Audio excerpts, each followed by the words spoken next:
INFINIHEX. This is the testnet contract, and I just entered with 100 hex. First I put 100 here, I hit approve, I wait for that transactions to go through, and then I hit enter.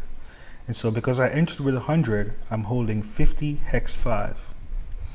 So the way this works is, unlike hex 2 and hex max, this contract pays out regardless if users interact or not. So on hex 2 or hex max, it's required for other players to get in, to get out, to stake, to unstake, in order for me to earn rewards. On this contract, 40% of whatever I enter is put into the reward pool, and as long as I'm in the contract, I am eligible to receive a daily amount of hex. So this daily amount comes from the reward pool, and also 5% instant rewards. So for instance, on hex 2 there's a 10% fee, whereas it's distributed to all the hex 2 holders. Well, on this contract it's 5%. 5% is distributed to all the holders of INFINIHEX based on how much you hold, and 40% is put into the reward pool to pay out 2% a day as long as I'm in the contract.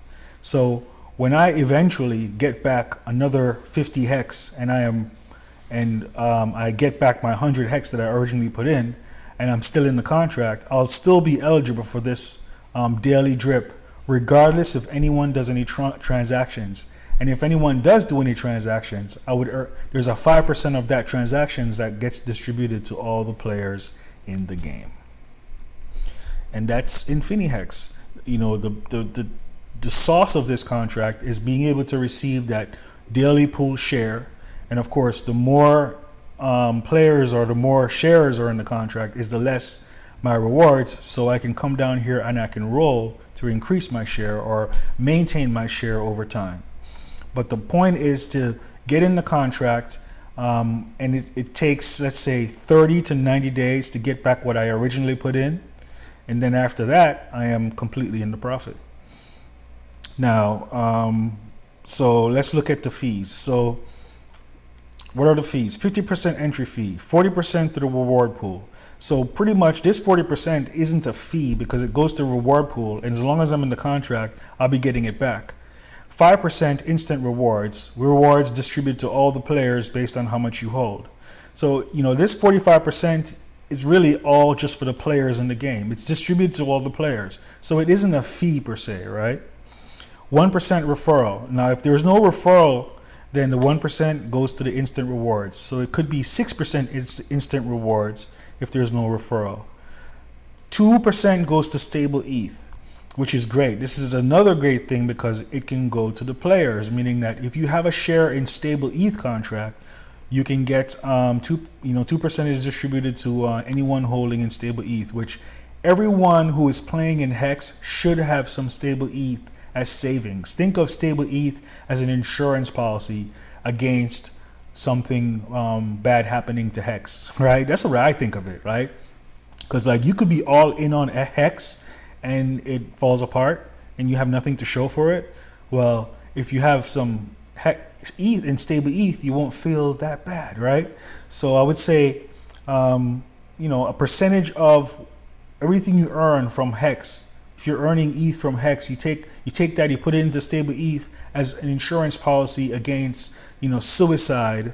If so you won't kill yourself if Hex falls apart, right? 1% goes to the inflation on Hex Max. The price of Hex 4 goes up every time someone goes into this contract. 1% goes towards that inflation. 1% to the dev. 10% exit fee. The interesting thing about this exit fee is that you don't want to exit this contract all at once, because if you do that, you won't get a part of this exit fee. So to exit this contract, I recommend doing a little bit at a time over a long period of time. That way, I am getting a part of the exit fee via the 40% reward pool. Whenever I exit the contract, there's less holders, so that means my share should go up. Now, anyone who exits the contract, there's less holders, that means my share of this reward pool goes up, right? So the whole idea is to stay in this contract, especially when others are exiting. Now, I feel like exiting will be a thing on this contract because hex is volatile, right? And hex goes up a lot, there's going to be exiting on this contract. Hex goes down a lot, there could be exiting, but I don't know. I know there's more exiting when hex goes up because you want to sell that hex, right? Strong holders generally don't exit when something goes down because they're just ride or die, right? So but hex going up means exiting on the contract, and if you don't exit and others exit, or if you're exiting a very small amount at a time, then you're going to benefit from that 10% fee as it gets distributed in the reward pool, because 9% of that goes to rewards and 1% goes to the dev. And there's a 1% transfer fee if you want to transfer your INFINIHEX to a different address.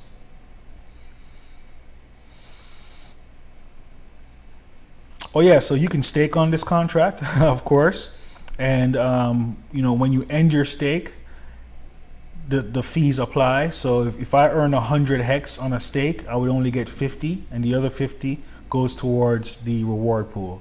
So staking is cool on this contract. I would say do short-term stakes. That's what I recommend for any of these contracts to get the most out of it. Is do short-term stakes, 7-day stakes, 10-day stakes. But of course, if you're a baller and a long-term view type of person, or if you're a massive whale, you're gonna do that 3,000-day stake. That's your flow, right? I don't think any of those long-term stakes are gonna go all the way through. I think they either. I just don't see it happening, man. I see all of those stakes ending it early earning early, right? At least after big payday, like within months after big payday. Those 3,000-day stakes and $1,200, I think they're all gonna end, So, but that's INFINIHEX and stable ETH, a very interesting way to go, and yeah, so that's the flow, and this is the test net. So let's see. So I entered with 100 hex. I have total 50 hex 5. Unstaked, and I could come down here and I can stake it for 10 days. All right, and